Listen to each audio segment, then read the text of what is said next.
All right. How are you? It's Monday again. Hey everyone. They don't want to know the behind the scenes of tonight. Yeah, Nikki's working up a serious sweat. He's on he's on a little stool because he's in timeout because we've been having technical issues. So he gets to be short tonight. That's right. Happy Monday. We're so happy that you're joining us. We want to once again thank the Sunshine Jazz Organization and South Florida Jazz and the Gold Coast Jazz Society and the Miami Jazz Co-op. We have everybody's nice logos at the top of our... We'll be rotating them as the show goes We're along. going to, Nikki's on it. He's trying to dig himself out of a hole. It's not true. But we're just excited that we're doing this venture all together. It's a nice family feeling. We're going to feature tonight somebody who's just really interesting. Actually, every time I delve into people's histories, I'm always amazed at how, deep they go. We're going to be featuring the one and only Russ Spiegel. He's kind of a new transplant to, I'm using that word specifically, to the Miami area and to our jazz scene. And we're so happy that he's decided to kind of dig in and grow some roots. But tonight's guest is the magical Russ Spiegel. Did you put his, can we put his picture up? Oh, there it is. It's been Oh, up. it's been up. Oh, all this time. Oh my gosh. You see, I don't know what wow. you're doing. Okay, so please welcome Russ Spiegel. Hello. Hey. How are you guys? We're doing great. good. Thank you for being patient with us as we, yeah. I being used to working with technology and all the fun we've been going through the last couple of months. It's all good. Definitely. Yeah, I hear you. Go ahead. I was going to say, yeah, this one was a first. This was one of these right against the wire, and we're shuffling to make sure that we can get the show to start on time. So we did. I'm feeling a little proud. You should. Slightly. You should. But yeah, Nice. we're so happy to have you on. You've been part of some of our previous shows in one form or another, like the 10th anniversary show.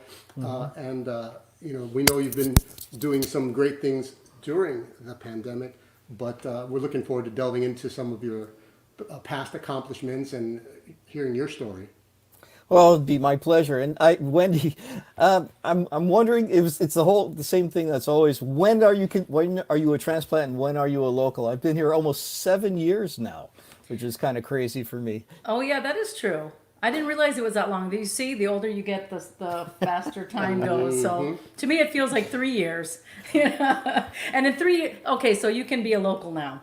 Oh, thank you. Thank you. I have deemed it so. Woo! All right. But anyway, you know what? Let's get started and watch something that you've been up to, I should say, in the pandemic. This is your brand new video that you've made, and what tell us a little bit about the title. Lingua de mosquito. I'm probably butchering it, but obviously that the lingua is tongue of the mosquito. It's a Brazilian choro, Okay. which if you are familiar with that style of music, and it was developed, I think, in the late 20th century. Actually, I better not get into it because I'm not up on the history enough to. I'll just sound like an idiot. But I've been working for many, many years since I was living in New York with this wonderful musician who's also, I think, been on this show, Hendrik Merkens. Yes. And we've done a lot of stuff together, big band, small band. And he had presented this song to me, which is not usually done in a big band format. As a matter of fact, as far as I know, almost never has choral music been done in a big band format. I know there's one band in Brazil that does that, and apart from that, I don't think there are any others. And it was like, well, let's do something different. Hey, it's the pandemic. It's nothing really is going on gig-wise. And the really nice thing about this piece is just all the great musicians I was able to assemble for this. We've got Oscar Stagnaro, who's the bass teacher over at Berkeley. We've got Nega Santos, who is not only a wonderful percussionist, but she also is on the Stephen Colbert show. Oh. And let's see, we've got Hendrik, of course. We've got Tony Cadleck, who's just a ridiculous trumpet player. We've got Ismael Vergara, who's wonderful Yeah, I work with replayer him of quite a bit. everything. And I was happy, this was a great chance to feature him on this playing clarinet. And it's kind of a challenging piece, but it's also really fun. And you can't not like this piece and come away with a smile on your face. And this was all done virtually. So Yes. everybody kind of did their part, sent it to you. Then you spent hours and hours and hours and hours and hours and hours and hours mixing it and then doing the video. And okay, So this is the Russ Spiegel virtual big band. there you go.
is so good. Oh, look, we have the We credits. got the credits. I'm sure we don't okay. really need that, though. Boom. Should we? There we go. Watch the video on YouTube. There you go. That's a lot of work. Yeah. First you have to write the music, then you gotta contact all the musicians, wait for all the music to come in. Then I mix it all, which takes a long time, and then getting all the all the videos and putting them all together. And and Jim Gazier, I didn't mention him before, but we all know he's just a real gem, and we're so lucky to have him here. For sure. And that was the musical aspect. I mean, I imagine the whole tech, was that a learn as you go for you, or did you kind of have a grasp of? No, Yeah. I mean, this is the third big band video I've made. So this is the first time I did it in Final Cut Pro. Usually I did the first two in iMovie, which is absolutely ridiculous. It just takes, those first two were real monsters to do on the video side. This one, still learning a new technology is just incredible. So, Yeah. and it never stops. Yeah, well, it's going to keep going for a little while anyway. So, we always like to talk about how you came to your perfect instrument, or your the one. How do you know when it's the one, Russ? The instrument? Sure. Well, my first instrument, my father was a trumpet player, and so my first instrument was the trumpet. And you kind of know when you start playing it, and either you are enamored with it and you can't put it down, or Right. you're like, I don't want to look at this thing. And so my first instrument was the trumpet, and I actually played baritone horn in like the school band when I was in grade Okay. school, and I didn't get along well with my teacher, and so I quit. And then when I was 13, 14, something like that, I was listening to the radio, and I was hearing all this great music, because that was when we still had AOR, and I heard like the first three songs that really opened me up were "Rainy Day Women" by Bob Dylan. Okay. Oh geez, what was it? "Station to Station" by David Bowie, and then my friend of mine also had like a Jimi Hendrix "Rainbow Bridge." So I'm like, man, guitar, yeah, I gotta play guitar. And my dad had a music catalog, and I for some reason I confiscated it, and I started. Oh yes, I started. We'll talk about that in a second. I've confiscated that catalog, and there was a picture of an electric guitar, and I kept looking at that electric guitar and said, I gotta get one, and then I got one, and I never looked back. I mean, that's just it's a great story, but your whole family was musical, right? I mean, your grandfather and Yeah, my grandfather, he actually emigrated from Russia. They were from Odessa, Russian Jews in Odessa. He and his brother and sister, I believe, all went to the Moscow Conservatory, and he was a wow. concert violinist. Emigrated to California and was a founding member of the Los Angeles Philharmonic. That's at least what I was told. And yeah, so my father never was a professional musician, but he always enjoyed playing. My mother played some piano. My sister was a violin player, became a bluegrass fiddler, and my brother, my brother, who's the older of us, he was always performing, having. oh, he's freezing up just a little bit. Russ has frozen, but let's see if we can remove him and bring him back. Like I said, we're always at the slave of the internet. There we are. There We're we back. are. Sorry. There So we you're are. saying about your brother. Yeah. So my yes. Oh, I think this may happen more than once. My brother was always rehearsing at the house, and he won the Battle of the Bands actually in 1969 at the Hollywood Bowl with his Oh band. wow. Yeah. But those were the years when you tune in, drop out, don't take part, and so he was offered recording contracts, and unfortunately didn't take part in that. There you go. Well, So. fortunately or unfortunately, But Right. so you come by it. It's like in your blood. Yeah, I mean, I have to say, I always loved music, but learning music took me a lot longer to do. That was a longer road for me to Right. travel. Well, I noticed on your bio that you got your undergrad in philosophy, Yeah, which is yeah, so interesting. I was not on a musical track, although I did play in the big band at the University of Michigan, and I was really fortunate because the instructor, the guy who was running the big band, was Lewis Smith, who I don't know if you're familiar with him, but he was a Blue Note artist, so a trumpet Okay. player, and one of the nicest individuals on the planet. And so that was where I was first had to learn how to read music Oh. and chords and all that and rhythms and oh my God. And I'm like, oh, that was very, very challenging for me at that time. But that's just so interesting. I mean, I do believe that philosophy and music go hand in hand. I guess, the openness of your mind and kind of the floating of ideas and listening to points.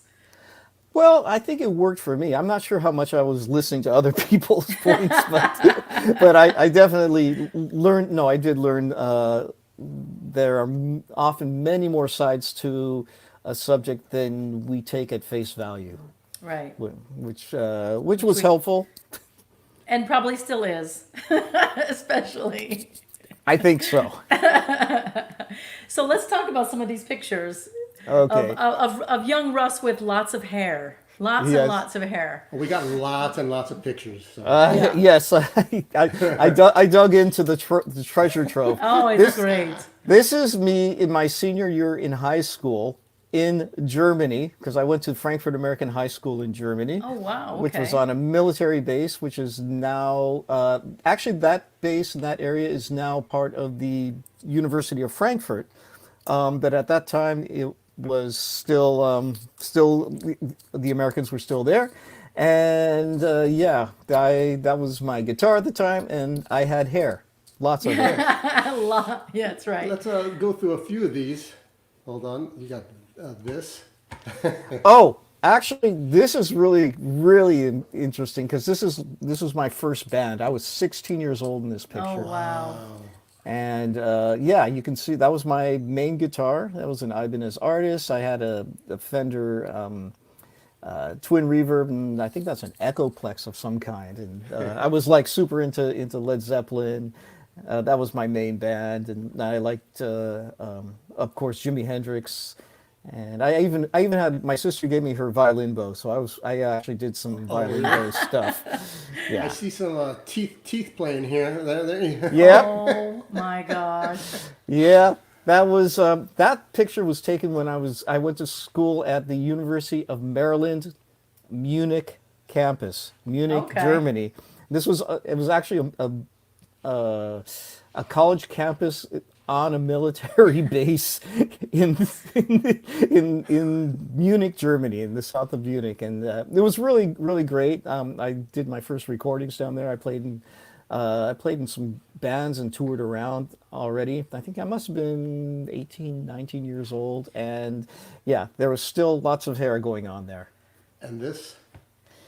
God, that was a little later. I think I'd already been to Berkeley by that time, Berkeley College of Okay. Music. And I was playing with some friends of mine. This is also in Germany. And yeah, that was my onesie. That was the fusion times when It kind everybody of looks sort of like had that look. a garage mechanics overalls. Yeah, yeah. Hey, I was color coordinated at least, right? That's true. That's true. Oh, that's so fun. So were a real child of the world. I mean, getting to grow up and go to high school in Germany. High school and college, and yeah, and I speak German fluently. I also speak Italian, some French. My Spanish could be better, and I like languages as well. But growing up in another country, kind of, you have a choice. You can become bilingual, learn something about the culture, or not. Yes. Depending. For me, it was fun and a challenge. Yeah, no, for sure.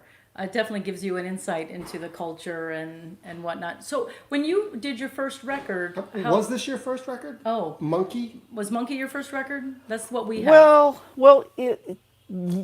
No, no, it's not my first record. The first I put out some cassettes and stuff for a time, and my first record was Yeah. yes, you remember those things? Oh, yeah. Yes. Yes, we have our own. Yeah, we did So- Christmas ones every year. Yeah. So I did a couple cassettes, and then I actually did an LP Okay. when I went to the University of Michigan in Ann Arbor. I made an LP there. It's called Waking Life, from way back. I don't even know what year it is.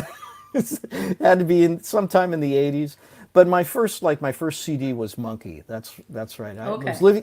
was actually living in Germany, and I flew to New York, and I stayed with a friend of mine, Torsten de Winkel, who you may or may not be aware of. He's he's a really amazing musician. He actually toured with Pat Metheny for a while, and Okay. he's recorded with Michael Brecker and a bunch of other people. But anyway, so yeah, Monkey. That was a big leap because I was playing with some really amazing musicians. I have Adam Nussbaum's playing drums, Andy Middleton, who is a An UM alum. grad, Yep. Yeah. and hell of a musician. Yeah. And Johannes Weidenmüller, who plays with Kenny Werner, and yeah, I can't believe they played with me. Well, back let's- then. We chose a track called The Grazing Land, which I thought was very interesting. Is there anything you want to tell us about that? Well, one of the things when I was at Berkeley, I was really inspired. We did a lot of training, a lot of study in harmony and composition. And there's actually there's a motif in there that for the musicians, if you know, I don't want to maybe I shouldn't give too much away, but it's basically creating a harmony that's slowly sliding down. Basically, Okay. it's moving down chromatically, and I was just using some interesting techniques, and that's sort of proto Russ, you could All say. right. So here's The Grazing Land from Monkey.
very nice. Fantastic. Yeah. And Andy you. Middleton sounds great. Always. Everybody does. Yeah. Everybody does. What year was that album? Do you recall? I'm not sure, actually. I'd have to look it up. I'm going to guess sometime either late 80s, but no, I'm going to guess in the early 90s, maybe 1991. Okay. It made a really Well, really big impact on you. I don't know how it is for you guys, but once you've made a recording, it's sometimes hard to go back. So It is true, and I actually think back on some of my records, and I don't remember what exact year they were. So it is a weird thing. Once it's done, it's like put away. But it is always, isn't it nice to yeah, hear I haven't it? listened to that in I a mean, long time. So yeah. Yeah, I'm always happy when I go back and listen to my older stuff. I'm like, oh wow, you know what, we had something there. It's always a pleasant surprise, and yeah, it sounds great. Thank So you. let's look at a few more pictures and you can tell me about them. Then I want to ask you about your obvious desire to stretch out into different directions because you've had a lot of different types of groups. And I find that very interesting, A, that you've been able to do that. And I'm just wondering what your feelings were and why do you feel like the need to move on once you've done one thing or anyway, but we'll get to that. Tell me Okay. about this pick. All Like right. a party. It's a party for the cows. Yes, this was a band I had for a number of years. While I was living in Germany, I actually ran into a guitar player who I'd gone to school with in Berkeley. His name is Michael Felberbaum, and he was living in Paris. And I was just wanted to go on a trip, so I sort of went on a trip to Paris. And I caught this ride with this guy who they have this thing where you can just catch rides with people all over Europe and in their car. And there was a bunch of us, and we're talking to him. He goes, "Yeah, I make jazz videos, and I know like a bunch of musicians and stuff." And I can't remember if you knew Michael. Somehow we I think he did know him. And when we met up in Paris, we were like, "Man, yeah, this." And we started playing, and then we were like, dude, we should form a band. And so we actually formed a band that toured around Europe for a number of years. The band was called Guitar Hell. Okay. And the reason why it was my idea to call it that, and the reason why I said it was Guitar Hell because must have been hell for the bass player to have two guitar players in the band. And that's also Gary Brunton, who was playing bass. He still lives in Paris. He's originally from England. And Stéphane Fouché, who's from Lyon. Originally, he's half Greek, half French. And we got to see Lyon, which is a wonderful city as well, and play there and play around France and Germany. Very cool. And that was just like we were just hanging out. That's us again. That's Guitar Hell. That's our vibe look with the suits. With the jackets, yeah. Yeah, the jackets. That's very cool. Mm-hmm. So tell me about this exploration that you're into with your groups and the different kind of units and textures you're working with. Oh, well, that's a pretty open-ended question. Yeah. I grew up listening to so much music, so many different kinds of music, and also just exploring stuff. When I was in college, I was listening to everything from experimental Kodo music to Webern to Beethoven and Wes Montgomery and Alan Holdsworth and bands you've probably never even heard of. Because the lucky thing about being in Europe was being exposed to a lot of different music than, if I was here. There are just bands that you probably never would come across here. Although I have to say, when I was in high school, we went on a trip and, you could go, there were people selling records all over. And I picked up 8081 by Pat Metheny. Oh, wow. And that was hugely influential to me, even though, I always tried to play like him and I could never get close. And so but I was inspired by his approach to music. And, I wouldn't say I sound anything like him or any of my music, but I just tried to always keep my ears open. And when I was in Germany, uh, I would hear some big bands playing. I was also playing in big bands. I was even playing electric bass in big bands over there. I don't think I sent you that picture. I actually have a picture of me playing bass, electric bass with a big band, but I forgot to send it. You might have sent it. Oh, did I? No, I don't. I don't know where it is anymore. Yeah, but I heard it, and I'm like, is that a bass I'm seeing? No, that's not a bass in the back. I thought for a second that you were showing one off. no, but All right, yeah. and then hopefully there's one picture I should have asked you to bring up. Is there one with a trombone player, African American trombone player? Yes, there is. In fact, I have that. That was Okay. that was As we up speak. next. Oh, perfect. Because this is really important. This was my mentor. I learned so much from this man, Gene Mighty Flea Connors, who was from Birmingham, Alabama. He when he was 16, he was playing with Lionel Hampton. He later played with Johnny Otis, and as a matter of fact, one of his claims to fame is if you ever saw the movie Play Misty for Me. When they're at the Monterey Jazz Festival and there's the Johnny Otis show and somebody's playing a trombone solo, that's Gene. Oh wow! He's also in the Alabama Hall of Fame, and I learned so much from this man. Actually, and the bass player is Leonard Jones, who also still lives in Germany. He was a member of the AACM in Chicago, and so he knows like Muhal, Richard Abrams, and so I got to be around these people and just soak up so much information. And this was in Germany. This was in Germany. Wow. Gene had left the States and married a German woman. He had actually was living in Denmark for a long time, so he knew all the American expatriates over there, and just hearing all the stories was incredible. And also, the other thing was, so I got to play with some of these amazing people like Benny Bailey, Jimmy Woody. So if anybody knows who they were part of Ellington's band. Jimmy Woody was the bass player right after Jimmy Blanton passed, and he was living in Germany, and just incredible opportunities and things that would happen. So taking all this, being exposed to all these kinds of music from all these different people, just as a matter of fact, my only regret is, I could have learned a lot more from more people when I was there. I just wasn't ready for it. Well, you get it when you can, when you're ready for it. That's for sure. Well, so I do, when the few times that I've seen your band, the big band play, and was lucky enough to perform with you guys, you always play a song called "The Flea." Is that who that was? This was for your mentor. Oh, So, yes. So now would be the perfect time then, I think, to play it. And then when we come back, you're going to play something. We're going to try for you to play something. Yeah. I mean, we should Let's give try. the heads. Okay, we'll give You the know heads up though. That Here's the we've been thing. having some technical issues. Yeah. If it doesn't work, We'll give you the and one of these. And then we'll go Okay. right to another, song or video or something, Yeah. so you can get back to where. Yeah. Okay. So here is the Flea. You want to talk about this because this was 1999. Oh yes, that was a very important year.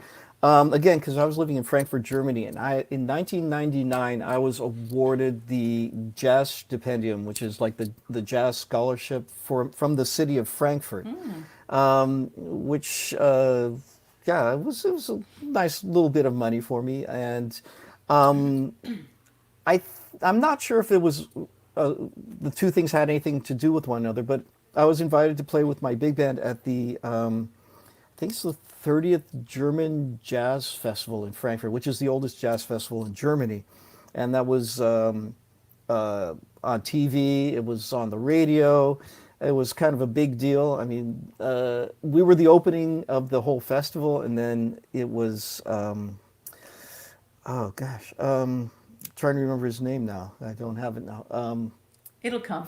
Yeah, but I know Dave Holland was there. There were just so many great acts there, and just to be part of that. So, and this is taken from that from the TV show part of it. Okay, cool. So here is the Flea.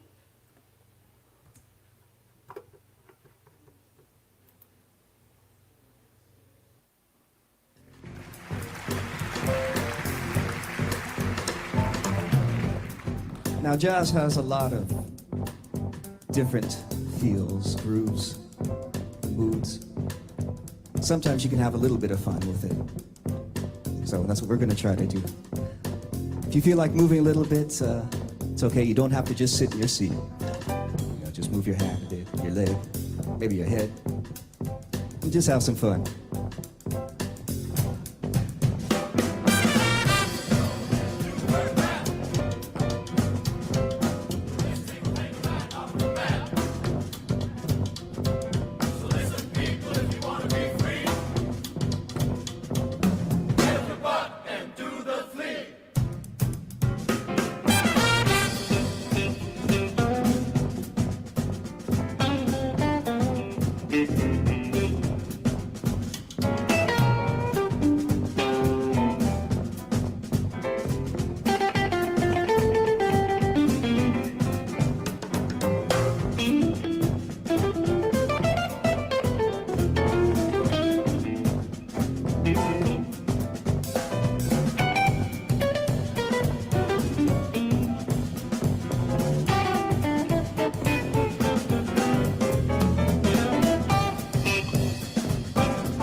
So fun. All right, so now we're going to try to hear Russ play live for y'all just a little bit. Yep.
piece. While While he's he's- switching over, Yeah, while he's switching over, we're just going to tell you that if, to please visit his website, and Nikki's going to put it up. It's russguitar.com. And has lots of information there and where you can buy his music and whatnot. Also, one thing that really helps all of us musicians is if you go and subscribe to our YouTube channel, because the more people we have, the more I don't actually know, but I know it helps. So if you could, I don't know, what was that about? I was going to ask you to put this as YouTube, yeah. So the Ruzz, R-U-Z-Z, is Russ's YouTube channel, and it has so many interesting things, which we can talk about actually right now. So during the pandemic, you've been kind of branching out. You've started this thing called 5 Minutes With. Yes. You want yes, to I talk did. to us a little bit about that? Well, that was a nice idea, if I may say so myself, because I just realized I have so many friends who are wonderful musicians and also just really cool and interesting people, and they're all over the world. And just having a chance to talk with them, get to know them a little better, and share that with people, I just Yeah. thought, well, that's a win. And 5 Right. minutes, because most people don't have a long attention span. So Exactly. And so who have you done so far? Who are up on your channel? who have I done? Wait a minute, You know Wendy. what I Wendy. mean. You know what I mean. Yeah. Well, so far I've only done 3 of those. I started off with Hendrik Merkens, the great Hendrik Merkens, The great. the one and only, The tallest, the the tallest, tallest harmonica player yeah, that we know of. That we know of. There might be taller ones, There but we might haven't be, come yes. across them. But Exactly. it's just the idea of this huge guy playing this Yeah. tiny instrument. Yeah. But yeah. He's so lazy, isn't he? Yeah, right. You know. Except for, and then actually another person with a connection to Miami is Etienne Charles, the great Yeah. trumpet player, originally from Trinidad and Tobago, and we got to know each other when I was running my big band in New York. He sat in with us for a while, and it was great to meet him. He's just such a wonderful human being, and So And you you can. So yeah, you can find all those on your YouTube channel, as well as another thing that you started was technique time or technique tips, or what is it called? How did you word oh, that? technique time. I just want to say the third Oh. person I did was Tony Lakatosh, who's Oh. the great Hungarian gypsy trombone he's been here a saxophone couple- player. Yes. Yeah, he's been here a couple of times too. Yeah, and people who I also have, I just want to finish that, is Andy Hunter, the great trombone player who plays with Richard Bona, the WDR Big Okay. Band, and all these other people. And Jeremy Montero, this wonderful piano player from Singapore, along with, I haven't actually asked him yet, but Louis Banks from Mumbai, India. Oh, wow. Who's been touring with Chris Potter and Dave Holland and those people. Yes, but anyways, technique time is, I just realized I just been working on over the years so many guitar techniques. I could probably write a book or books on them, and I could keep going forever on just with all these different ideas. And I figured, like, hey, gotta do something. Might as well work on my video presence and get practice on making videos and share some techniques and ideas with people if That's they're great. interested. Yeah, so you can find all of this on the Ruzz channel of YouTube. Very easy to find. And also you could probably find some of them at your russguitar.com also, or it would send it to you to your YouTube channel, or I don't know.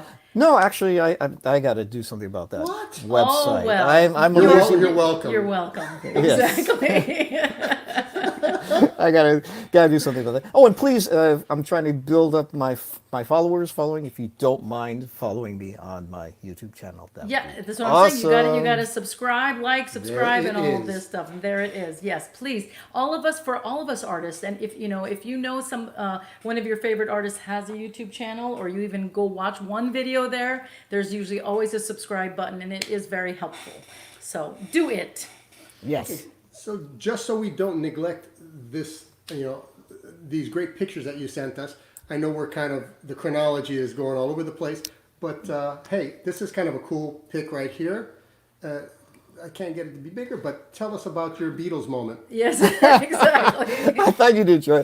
When I had moved to New York City, yeah, I wanted to see, I had to get a gig because, I was there, I was married at the time, and had to get money coming in, and I was knocking on door to door and ended up actually getting a gig at a sushi restaurant for 2 nights a week, which helped a lot. And, when you're playing somewhere, people come and check you out and say, hey, I've got a party, you want to come play on my rooftop in the building? Now, this was really on a rooftop, and the scary thing was, at the back end, there was nothing. So if you went back too No far, rail, no. Oh boy. yeah. But and again, when you're in New York, there's so many great musicians, and the bass player there, it's really hard to see, but that's Matt Penman. Oh, If you know who he is, he's a super, super bad. I think he plays with the San Francisco Jazz Collective now. But he was in New York forever, and an incredible musician. And yeah, we had a funny gig playing on these people's in the middle of Manhattan. This was in That's the awesome. middle It's a of very cool shot. yeah. And then we have this.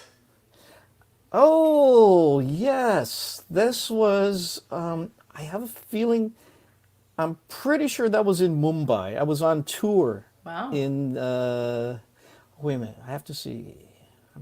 Yeah, that was in Mumbai. That was definitely, we did a tour of India for the American Center.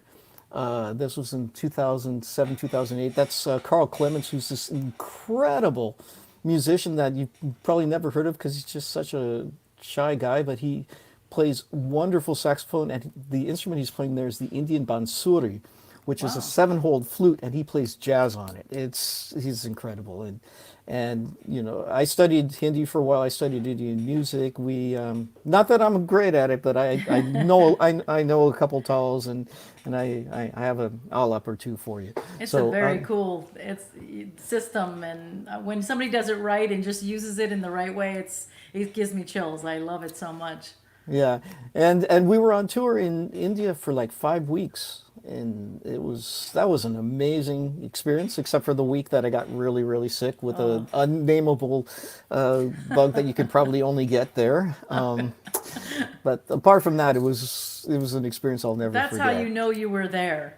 And I left something of me there, so people can say, "Oh yes, Russ was there."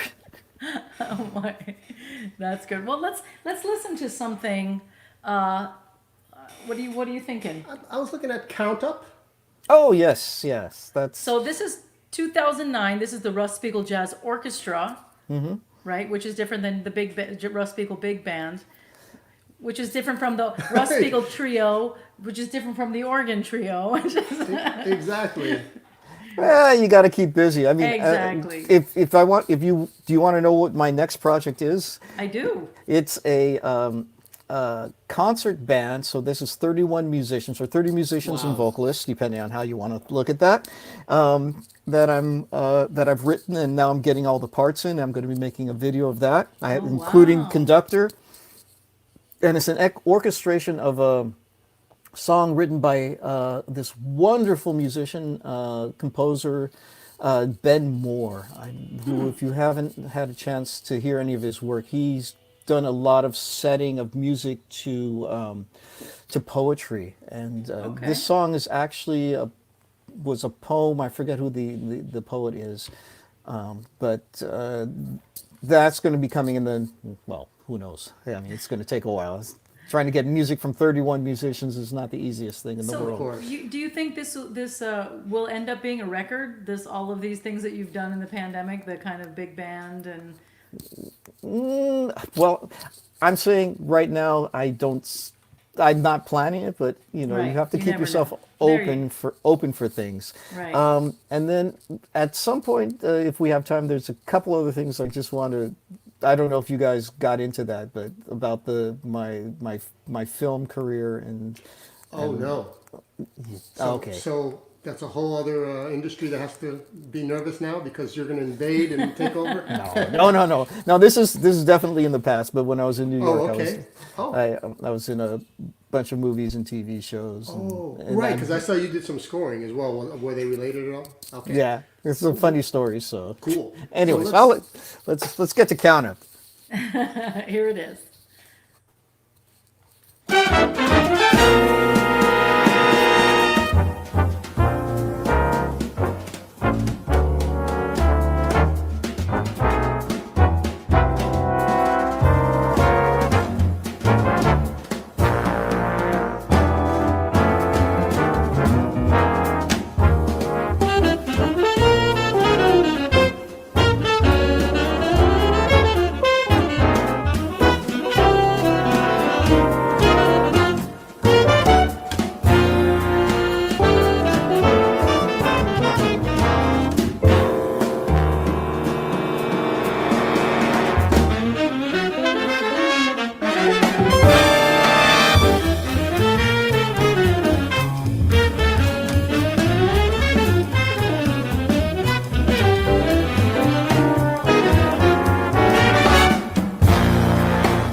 so good. Thank you.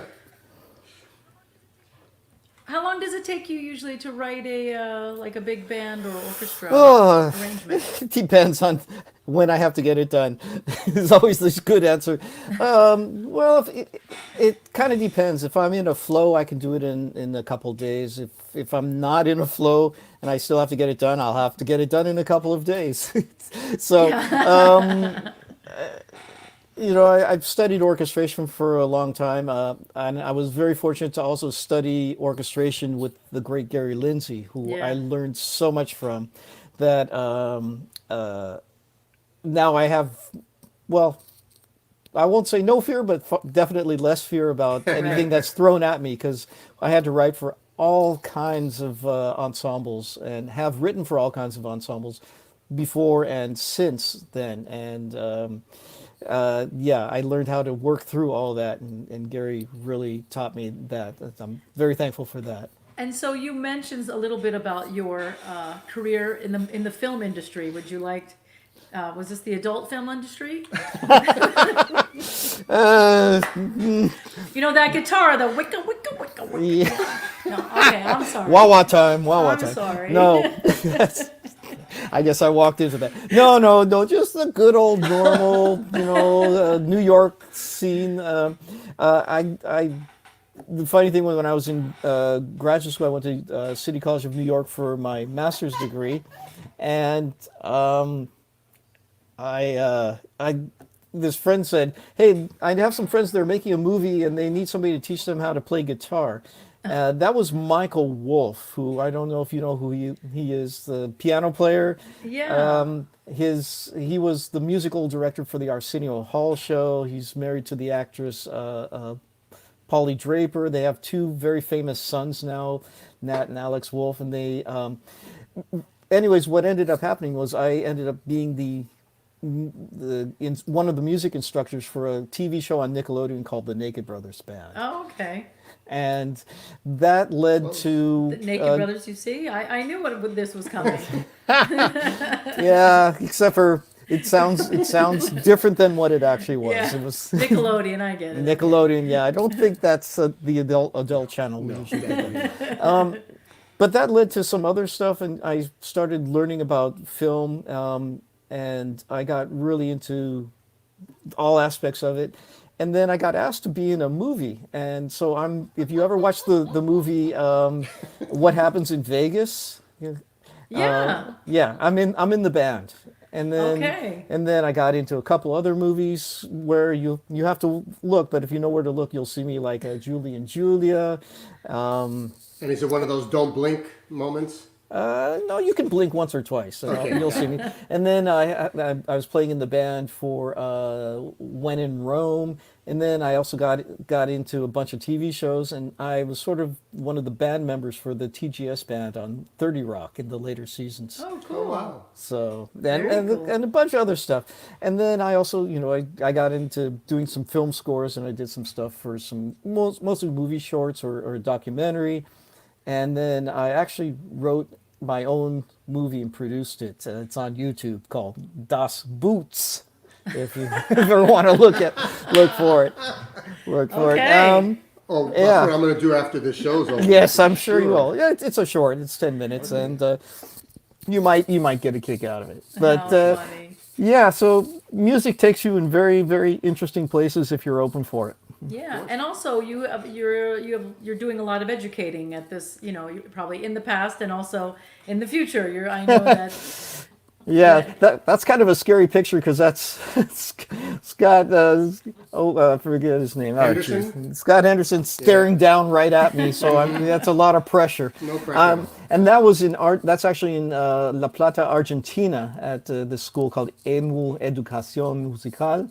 And I've been very fortunate. I've been able to go all over the world. I've done workshops Yeah, we have in Australia. Yeah, I did that. We did a concert there. I did some stuff in Germany. I'm trying to think where else I've been. India, of course. Do you find satisfaction in teaching, or is your love really playing? No, I actually being able to do more than one thing keeps things interesting. I guess Yeah, would be the it's good true. way, one way to put it. No, you know, I just, you know, I share what I can do, what I've learned, and hopefully that can help people. And if not, I'm, you know, that's okay too. And so your last record was the organ trio. Organ group, organ group. Organ group. Okay, yeah, so it's not a trio. The organ group. Sometimes. Yeah, depending on who's Depends. available. Yeah. Yeah. But and so we definitely want to play the video that you have of that. But you want to talk to us a little bit about the doing this an organ group?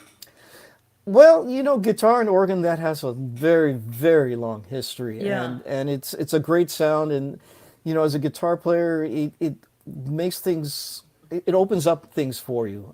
Yes, yes, the great Jim Gager, Rodolfo Zuniga on drums, and Tom Kelly, this wunderkind on the saxophone. Um, uh, and guitar and organ, they blend great. And, you know, when the organ's taking a solo, I can play chords because I like to play chords. Yes,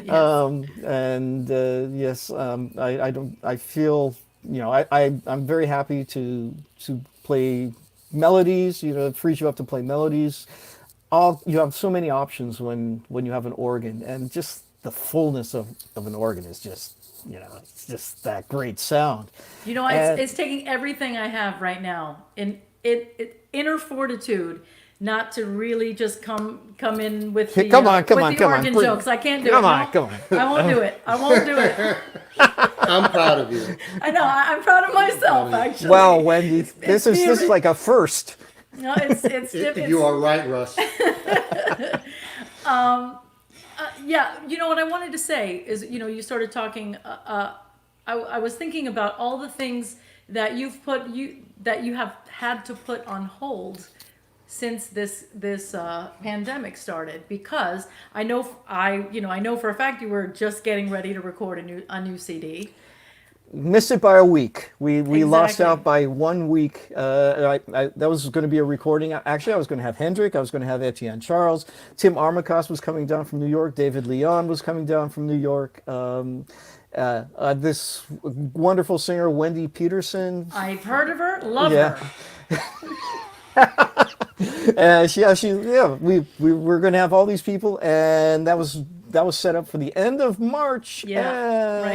And the thing, and then the other March. thing I know that you have to put off was your wedding, because you were planning on getting Going to married Italy. in Italy Yes. this yeah. summer. And that's when they were hit. Yeah, Real yeah, hard. yeah. It was like, okay, well, you know, this is what we have to deal with. You could complain, but it's not going to really Change anything. not going to change a thing. So I just figured, you know, and well, what sort of started all this off was, well, two things. One, I had made contact with this wonderful human being. Jay Edwards from Atlanta, Georgia, and he had been taking me under his wing and was going to help me with my career, and he was giving me really great ideas, and so I sort of, because of him and his guidance, I was like, well, let's see, I got to really get out there more, and I should do a big band video, because I'd seen a couple. I'm like, well, I think I could give that a try, and so I did. I put out a thing on Facebook, you know, saying, "Hey, would anybody want to do this?" And I couldn't believe how many responses I got. I'm like, okay, I guess I have to do it. And then so I did the first one, and then I tried to reach Jay, and then I found that he had passed. Oh my gosh. So I never got to share that with him, and that's a very much a regret for me. But his partner, I was at least able to share that with her, and she was very happy to hear about that. So that sort of started me on this whole thing, you know, getting a push from outside, and then once I got going, is, you know, that stone rolling down the hill, you can't stop it after that. And so you received like a lot of responses. Like a lot of people wanted to be in the. Yeah. Yeah. I'm that's like- great.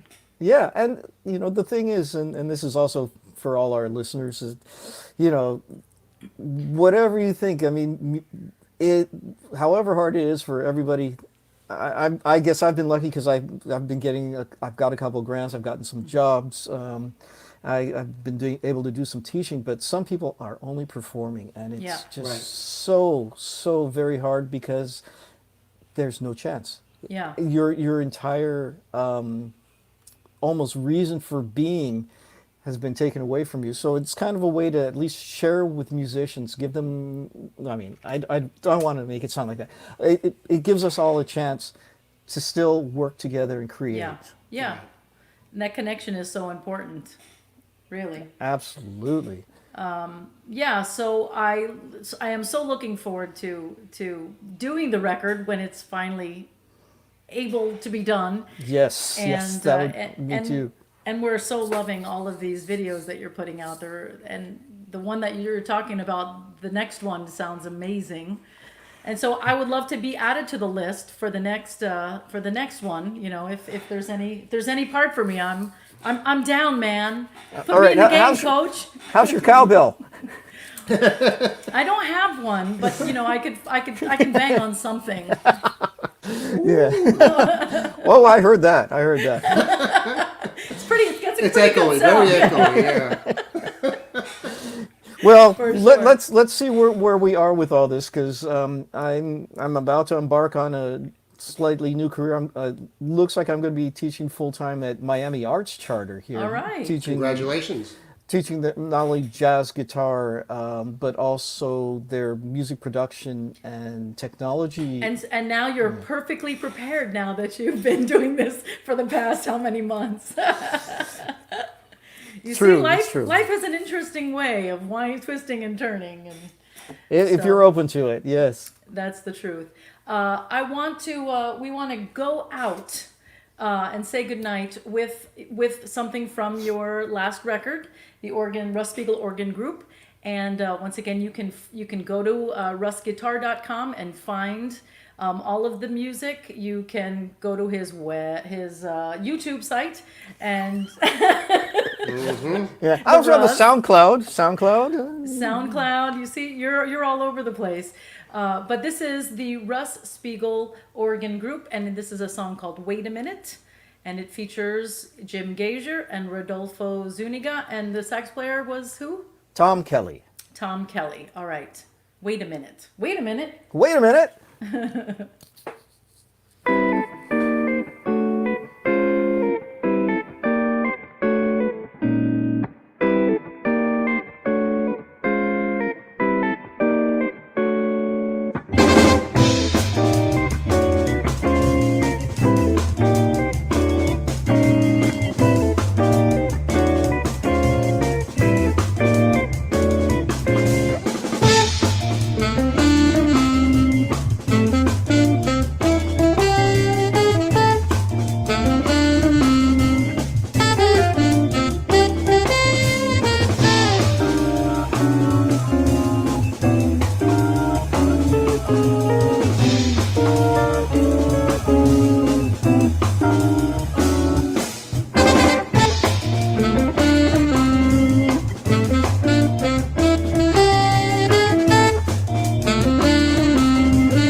so fun. That's good stuff.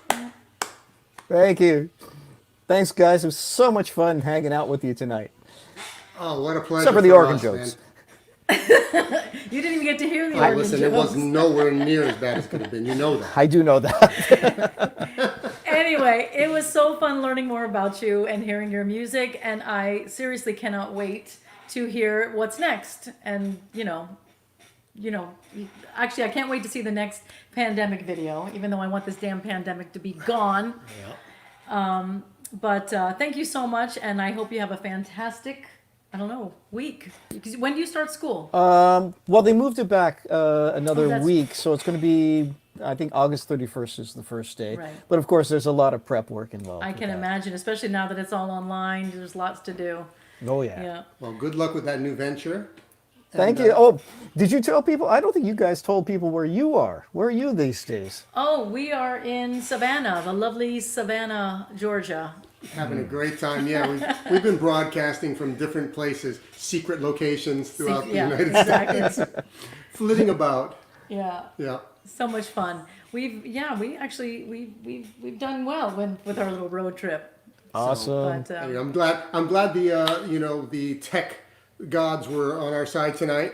Oh, yeah. Because we got through our show without any kind of real Yes. glitches. So thanks, Russ. Thanks again for joining us, and we'll be in touch. Awesome. Looking have a forward great to it. one. We'll Take talk Take soon. care, guys. All Bye-bye. right. Good night. Yeah. So Russ Spiegel, so much fun.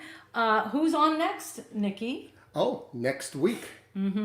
Oh, we've got Martin Bejarano. That should be fun. Oh yeah. I've been looking forward to having Martin on the show. He's going to be playing some live stuff, and we're going to be, learning about him and his career and playing some of the stuff that he's done. And it should be a lot of fun. So we hope that you will tune in and join the Gold Coast Jazz Society and Sunshine. This is the hardest thing for me to say. I don't know why my mouth always gets tongue-tied. It's a tough one. Sunshine Jazz Organization and South Florida Jazz and the Miami Jazz Co-op. I am Wendy. This is Nikki. Have a fantastic Monday, a fantastic week. Be safe. We will see you soon. Good night.